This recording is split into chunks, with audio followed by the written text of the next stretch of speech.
Sunday mini vlog பார்க்கலாமா? எங்க இவ்வளோ ஹாப்பியா சூப்பரா கிளம்பி போறேன்னு பார்த்தீங்கன்னா, என்னோட பெஸ்டியோட பாப்பாக்கு ஃபர்ஸ்ட் இயர் பர்த்டே. ஸோ போகும்போது பாப்பாக்கு அப்படி ட்ரெஸ்லாம் பர்ச்சேஸ் பண்ணிட்டு என் கூட ஃபங்க்ஷனுக்கு தனிஷ்காவும் அசோக்குட்டியும் வந்திருந்தாங்க. ஜனனி வீட்டு ஃபங்க்ஷனுக்கு நான் எதுக்குமே போனது இல்லை. அதுவே எனக்கு ரொம்ப கில்ட்டியா ஃபீல் ஆகும். லைக் அவளோட என்கேஜ்மெண்ட், மேரேஜ், அப்புறம் பேபி ஷவர் ஃபங்க்ஷன், எந்த ஃபங்க்ஷனுமே போக முடியாத ஒரு சுச்சுவேஷன் அப்போ வந்துருது. பர்த்டேக்கு இன்வைட் பண்ணும்போதும் சொல்லியிருந்தேன், மேடம் இந்த வாட்டியாவது ஃபங்க்ஷனுக்கு வருவீங்களா அப்படின்னு. ஸோ அதுக்காகவே பிஃபோராக பிளான் பண்ணி வந்து கிளம்பியாச்சு.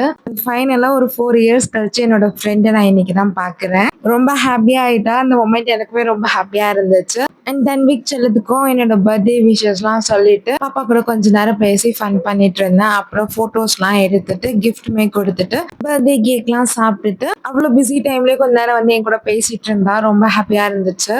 அண்ட் அப்படியே டைனிங் ஹால் போயிட்டு லஞ்ச்லாம் சாப்பிட்டுட்டு ஃபைனலாக ஜனனி கூட கொஞ்சம் ஃபோட்டோஸ்லாம் எடுத்துட்டு வீட்டுக்கு கிளம்பியாச்சு. இந்த மாதிரி நீங்களும் உங்கள் ஃப்ரெண்ட்ஸை ரொம்ப நாள் கழிச்சு மீட் பண்ண எக்ஸ்பீரியன்ஸ் இருந்தால் கமெண்ட்டில் சொல்லுங்கள். தேங்க்ஸ் ஃபார் வாட்சிங். பாய்.